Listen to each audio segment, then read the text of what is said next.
우리에게 주시는 하나님의 말씀, 우리 일어나셔서 마가복음 2장 18절로 22절까지 말씀 보겠습니다. 마가복음 2장 18절로 22절까지 말씀입니다.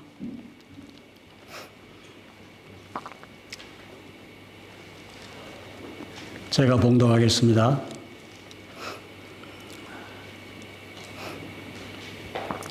요한의 제자들과 바리새인들의 제자들은 자주 금식하더라. 그들이 그분께 나와 이르되 요한의 제자들과 바리새인들의 제자들은 금식하는데 어찌하여 당신의 제자들은 금식하지 아니하나이까 하매 예수님께서 그들에게 이르시되 신랑이 혼인방 아이들과 함께 있을 때에 그들이 금식할 수 있겠느냐? 그들이 신랑과 함께 있을 동안에는 금식할 수 없느니라. 그러나 날들이 이르러 그들이 신랑을 빼앗기리니 그러면 그 날들에는 그들이 금식할 것이니라.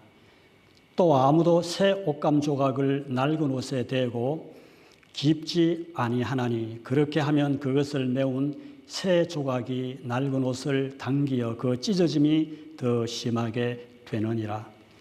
아무도 새 포도즙을 낡은 부대에 넣지 아니하나니 그렇게 하면 새 포도즙이 부대를 터뜨려 포도즙이 쏟아지고 부대도 망가지리라.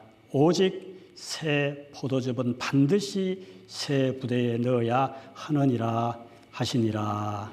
아멘. 기도하십시다. 하나님 말씀 앞에 저희들이 머리를 숙였습니다. 그 말씀이 우리 신비에, 우리 심령 속에 아로새겨지고 메아리치는 살아있는 하나님의 말씀이 되게 해 주옵소서. 이때에 저희들이 꼭 필요하고 들어야 할, 붙들고 살고 순종해야 할 말씀이 되게 하옵소서. 종의 부족함과 연약함을 아시는 주님 붙잡아 주시어서 또 이때에 정갈 하나님의 말씀을 잘 전할 수 있도록 도구로만 사용하옵소서. 예수님의 이름으로 기도하옵나이다. 아멘. 앉으십시다.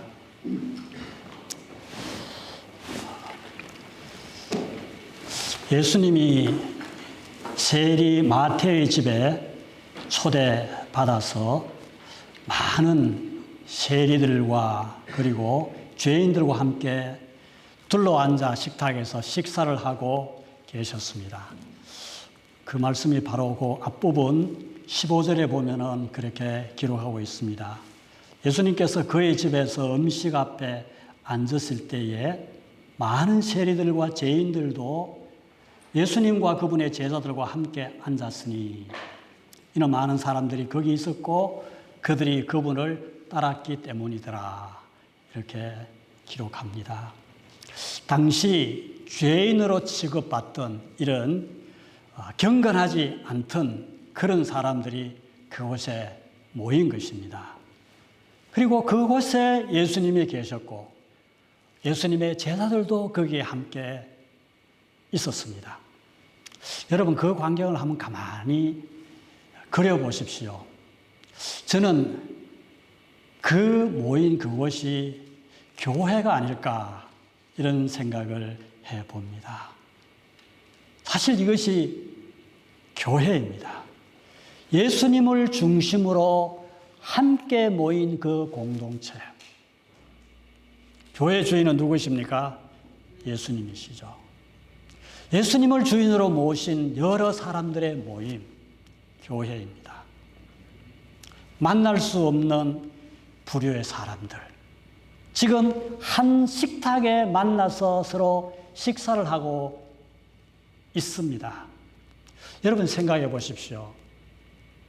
세상에서 모이면 다 같은 종류, 같은 부류, 같은 끼리끼리로 그렇게 다 모임을 갖습니다. 그러나 교회는 그렇지 않습니다. 세상에서 만날 수 없는 사람들이 서로 만날 수 있는 곳이 교회입니다. 죄송합니다마는 그 모임 속에는 무식한 사람도 있습니다. 잘 배운 유식한 사람도 모입니다. 믿음이 있는 사람도 있고 또 믿음이 부족하고 약한 사람도 있습니다. 가난한 사람도 있죠.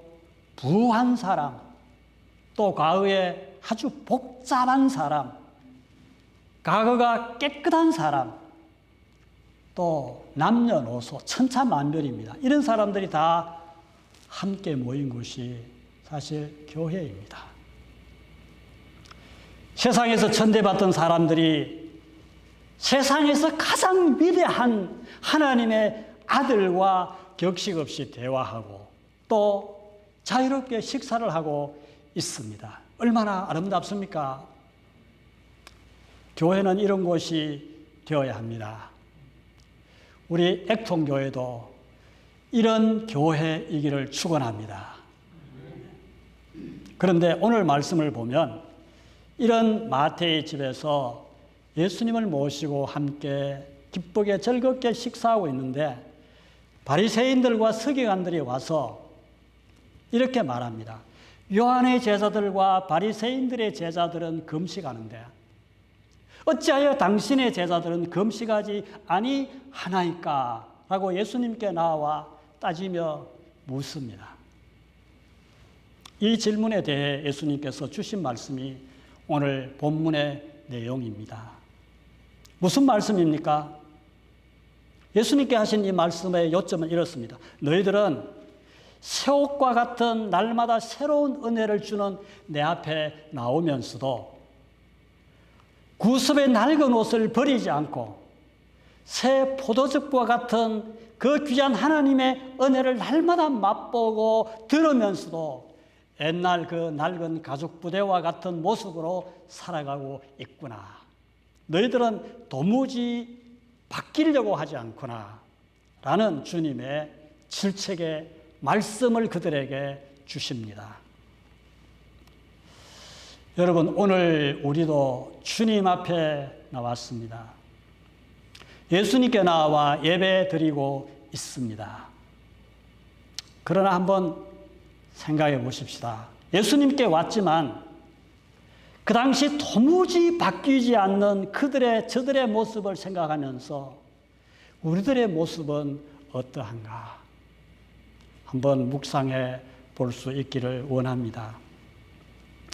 첫째, 저들은 습관적으로 불평하고 비평하는 사람들이었습니다. 마가복음 2장을 읽어보면 이 한 장 속에 4번씩이나 서기관들 바리새인들은 어찌하여 이렇게 4번씩이나 비평과 불평을 예수님 앞에 늘어놓고 있는 것을 봅니다. 보십시다. 7절에서는 예수님께서 중풍병자를 고쳐주시면서 네 죄들을 용서받을지어다. 이 사죄의 은총을 주시지 않습니까? 그렇게 하시니까 그들이 뭐라고 합니까? 이 사람이 어찌하여 이렇게 신성모독하는 말을 하느냐 했습니다. 16절에서는 예수께서 세리들과 죄인들과 함께 식사하니까 제자들에게 어찌 너희 선생은 그가 세리들과 죄인들과 함께 먹고 마시느냐 합니다. 오늘 본문 18절에서는 어찌하여 당신의 제자들은 금식도 하지 않습니까? 이렇게 했습니다. 그 뒷부분에 보면은 24절에서는 안식일에 예수님이 제자들과 함께 곡식밭 사이를 지나가실 때에 제자들이 가면서 이삭을 땄습니다. 그 광경을 보고는 그들이 뭐라고 말합니까? 보시오, 저들이 어찌하여 율법에 어긋나는 것을 안식일에 하나이까 하면서 또 예수님께 달려듭니다. 그 당시 서기관들, 바리새인들의 모습입니다. 하나님을 가장 잘 섬긴다고 말하고 성경을 가장 잘 안다고 말하고 율법과 계명을 가장 잘 준수한다고 말하는 그들의 태도와 행동의 모습입니다. 상대방을 존경하고 그를 높이려는 건설적인 그런 비평이 아니라 그들은 상당한 지위와 권위를 갖고 있었죠. 이런 자기들의 지위와 권위로 상대를 비난하고 또 대중 많은 사람들이 자기 주장에 가담하기를 바라는 그런 대중의 인기에 탐을 내고 자기들이 차지한 그 지위 권위를 이런 비평의 재간으로 성경을 잘 아는 그것을 오히려 이용해서 비평으로 더 기반을 닦아보자는 이런 속되고 야비한 생각이 그들 중심 속에 있었던 것입니다. 예수님을 따르던 많은 사람들 중에서 이 서기관들, 바리새인들은 언제나 어느 장소에서나 이런 태도를 버리지 아니했습니다. 여러분, 우리가 신앙생활하고 교회 생활하고 또 가정생활 이런 사회생활을 하다 보면은 짜증스러운 일이 생깁니다. 얼마나 복잡합니까, 이 세상이. 문제를 만날 수 있습니다. 그런데 중요한 것은 원망스럽고 불평스러운 마음이 들기는 하지만은 비평이 습관이 되어서는 결코 안 됩니다. 하나님, 이런 일로 제 마음이 정말 이렇게 속 상합니다. 하나님 아시지요? 제 마음을 다스려 주시옵소서. 이것으로 그쳐야지. 이것이 습관이 돼서 어찌하여 왜 어찌하여 이렇게 비평하는 사람이 되지 않기를 바랍니다. 이스라엘 백성이 애굽에 나와 가나안으로 가는 동안 길에서 제일 많이 했던 이야기가 뭡니까? 불평과 불만이죠. 어찌하여, 어째서? 이런 원망과 불평의 소리였습니다. 그래서 그들은 수없이 지도자 모세를 비평하고 또 지도자 모세를 세운 그 하나님을 원망했습니다. 광야에서 만나와 메추라기로 하나님이 언제나 배불리 먹여주시지 아니하셨습니까? 그렇지만은 옛날에 먹던 것을 못 먹는다고 또 불평하고 생수를 마시게 해주었는데도 또 좀 물이 없으면 또 모세를 비난하고 자기들이 살던 그 옛날의 즐거움이 광야에는 없다고 또 원망합니다. 출애굽하고 하나님의 놀라운 은혜를 받고 있으면서도 그들은 언제나 그랬습니다. 오늘 우리들이 예수님께 나왔는데 우리의 모습 속에 감사가 정말 몸에 배어 있는지, 어떤 어려움과 역겨움 속에서도 감사하는 말이 먼저 나오는지, 그것이 습관이 되어 있는지, 아니면은 원망, 불평, 비평하는 습관이 자꾸만 늘어가고 있는지 한번 점검해 보시기 바랍니다. 세상은 전염병처럼 원망과 불평 같은 것이 만연하고 있습니다. 우리는 이 땅을 살고 있습니다. 그러나 우리가 중심으로 하나님께 감사를 드리고 우리 자녀들에게 감사를 가르치고 감사하는 것이 몸에 배어서 감사가 습관화되어질 때에 하나님의 놀라운 은총이 우리에게 임할 줄로 믿습니다.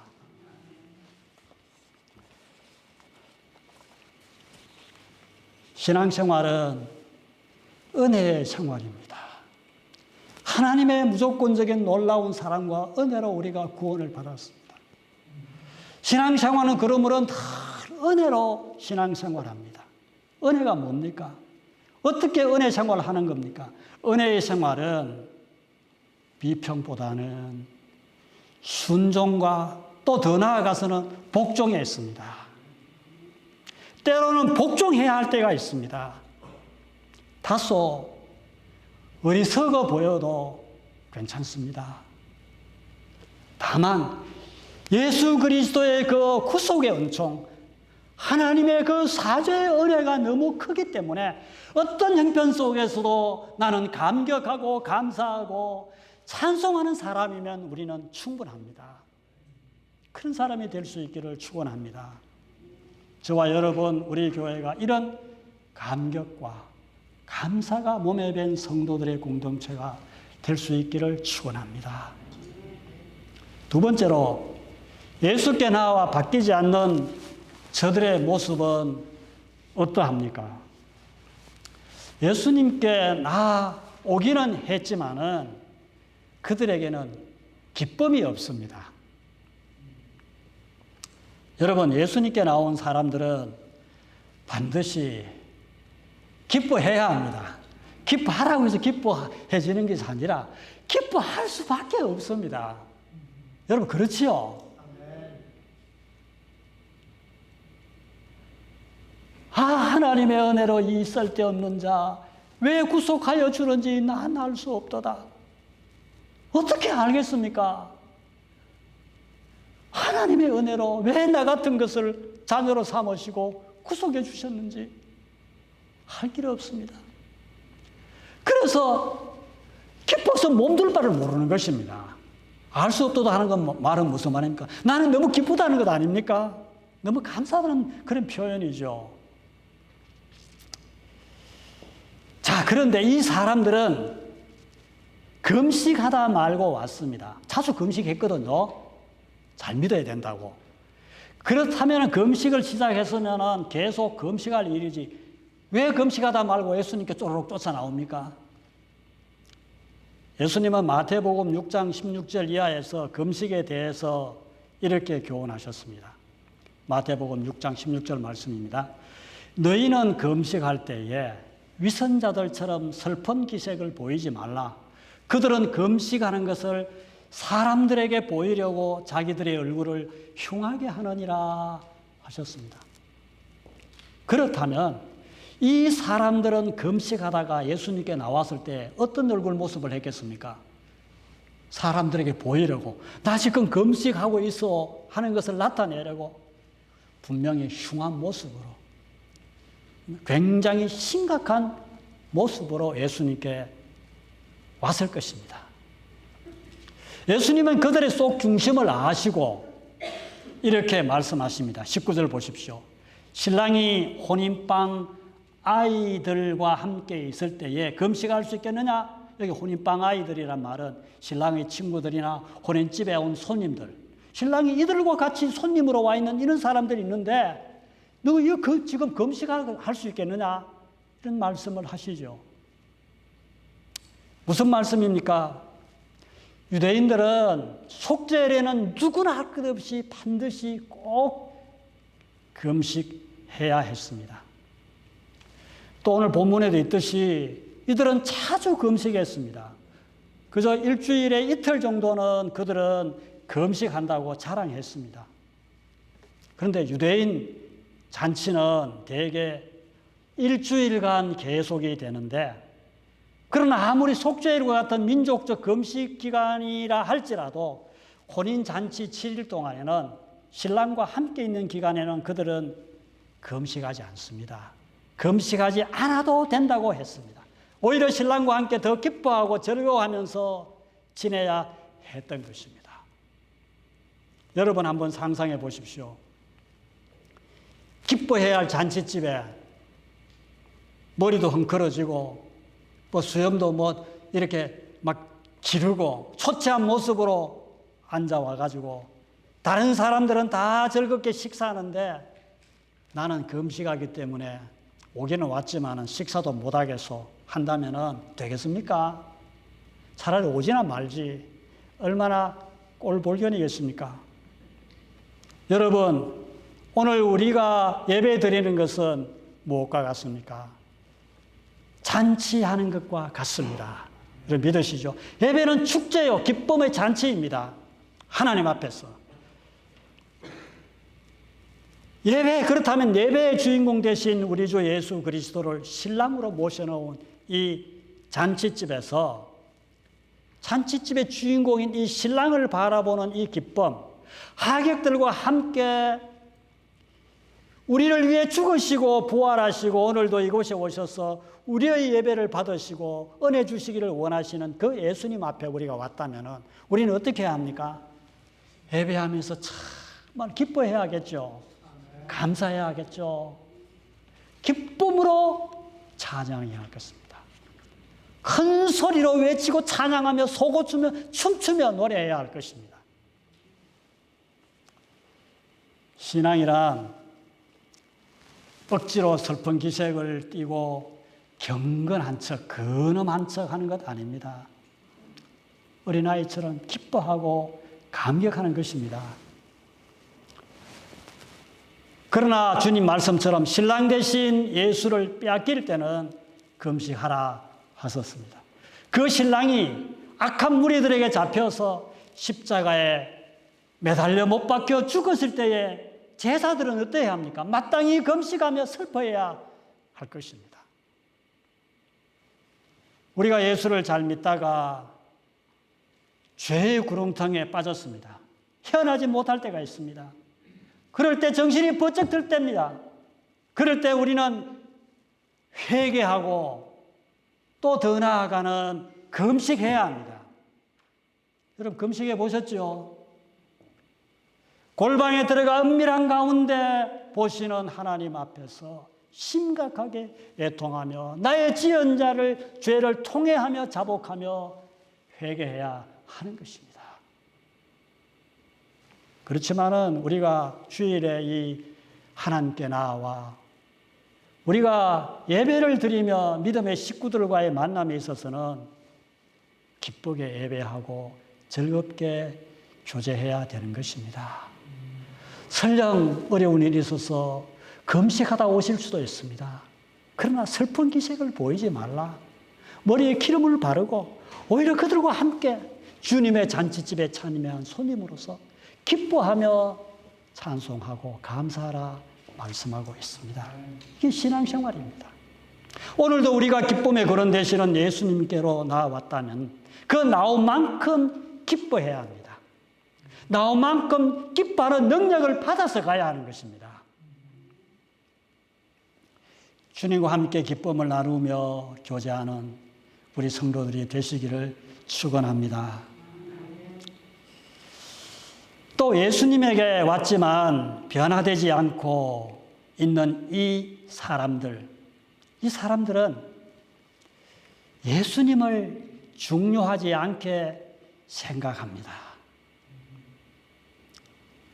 예수님의 제자들이 금식하던 이유를 그들은 이렇게 따지며 묻지 않습니까? 보십시오.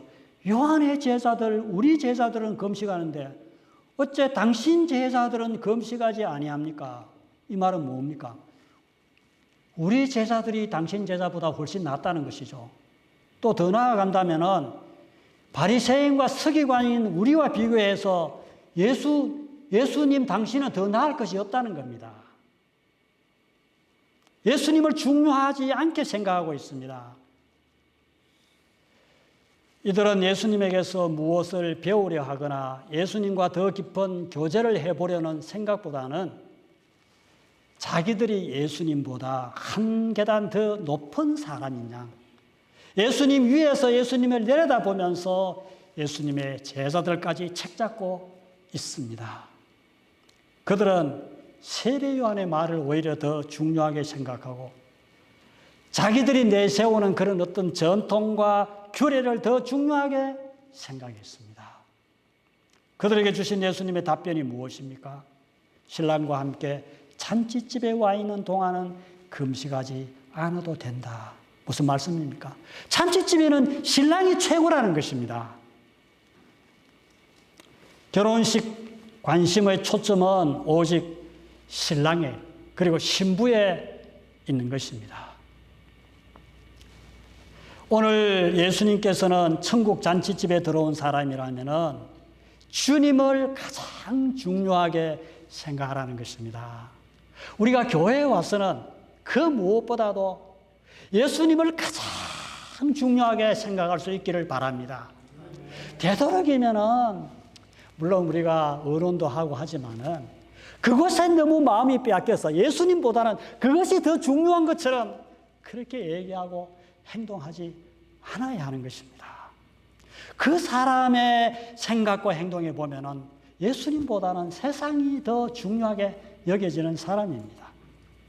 세상 얘기에 더 마음 뺏기고 어떤 성도의 말에 마음 더 뺏기고 주님보다 다른 것에 더 마음의 중심이 가 있다면 합당치 않다는 것을 지적하신 주님의 말씀입니다. 우리 삶에서 예수님이 가장 중요하다고 생각하지 않는 한 우리가 아무리 설교를 많이 듣고 아무리 예배를 많이 드리고 아무리 성경 공부를 많이 한다 해도 사실 진정한 변화는 없을 것입니다. 또 실상 변화는 우리 힘으로 되지 않습니다. 내가 변화해야 되겠다고 살상은 변화되지 않습니다. 저는 그런 것을 많이 느낍니다. 성령님의 역사가 아니고서는 어떻게 사람이 바뀌겠습니까? 여러분, 사람이 얼마나 못됐습니까? 성령의 역사가 아니고서는 절대로 바뀌지 않습니다. 말씀이 생명이 되지 못합니다. 회개가 됩니까? 회개할 수도 없습니다. 구원의 역사도 일어나지 않습니다. 그러므로 항상 내 삶의 주인된 자리를 성령님께 내어드리고 그분이 우리를 이끌어 가시는 보혜사가 되시어서 우리를 인도해 가시도록 끊임없이 도우심을 간구해야 합니다. 중요한 것입니다. 신앙생활에서. 그것을 성령 충만한 삶이라고 말합니다. 저는 우리 지선태 형제님이 이렇게 개별 기도 때 올라오셔가지고 꼭 이런 기도를 하셔요. 하나님, 성령 깊은 삶을 살게 해주십시오. 성령 깊은 삶. 저는 그게 처음에는 조금 어색했어요. 그런데 그 기도 소리를 들을수록 참 은혜가 됐어요. 성령 깊은 삶. 성령이 큰 물줄기가 되어서 앞장서서 우리의 삶을 이끌어 가시고 인도해 가시고 지도해 가시고 다스려 가시고 통제해 가시는 그 삶이 되게 해달라는 것 아닙니까? 예수님이 주인 되어 다스리시는 삶을 살게 해달라는 그런 간구 아니겠습니까?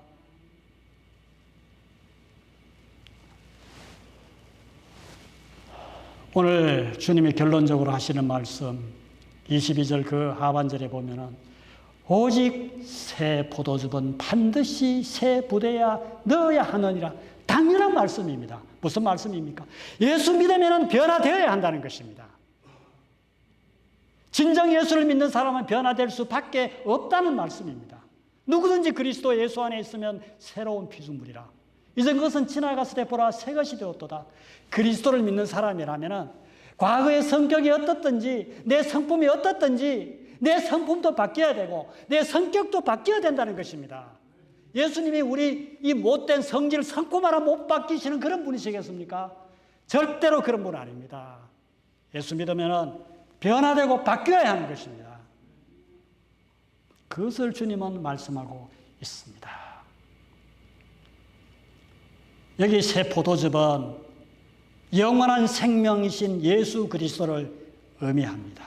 새 부대는 예수 믿고 변화받은 우리들입니다. 그렇다면은 주님은 우리가 예수의 생명을 담게 부족함이 없는 그런 새 부대가 되기를 원하십니다. 예수 믿고 아직도 옛 모습, 옛 사람으로 살아가는 사람. 사실 그 사람에게 예수 그리스도가 무슨 큰 효력이 있겠습니까? 나부터 변화되어야 합니다. 또 주님의 교회도 끊임없이 변화되고 갱신되고 새로워져야 하는 것입니다. 사랑하는 여러분, 이제부터는 우리 삶에서 또 특별히 교회 생활, 신앙 생활, 예배 생활하면서 예수님에게 나올 때마다 우리는 기뻐할 수 있기를 바랍니다. 내 안에 계신 주님 때문에 언제나 감사하고 찬송할 수 있기를 바랍니다. 그리고 무엇보다도 예수님을 가장 중요하게 생각하는 내 삶의 태도로 변화될 수 있기를 바랍니다. 변화된 우리들 때문에 내 자녀가 변하고 주위에 믿지 않는 다른 사람들이 또 변화되고 우리 액통교회가 주님이 기뻐하는 그런 교회로 변화될 수 있기를 바랍니다. 오늘 하나님께서 우리 모두에게 우리 교회에 이런 은혜와 복을 주시기를 주님의 이름으로 간절히 축복합니다. 기도하십시다. 하나님 아버지, 오늘 저희들이 또다시 마가복음을 통해서 우리의 주인 되시고 교회의 주인 되신 주님의 말씀을 듣게 하시니 감사합니다. 오늘 우리들이 예수님 앞에 나왔지만은 주님을 섬긴다 하지만 예수님 당시의 서기관들과 바리새인들처럼 끊임없이 불평하고 비평했던 사람들임을 고백합니다. 주님 불쌍히 여기시고 용서하여 주옵소서. 이제는 불평과 비평 대신 감사하게 하시고 기뻐하게 하시고 주님만을 높이고 자랑하는 자들로 변화되게 하여 주옵소서. 예수님 이름으로 기도하옵나이다. 아멘. 아멘.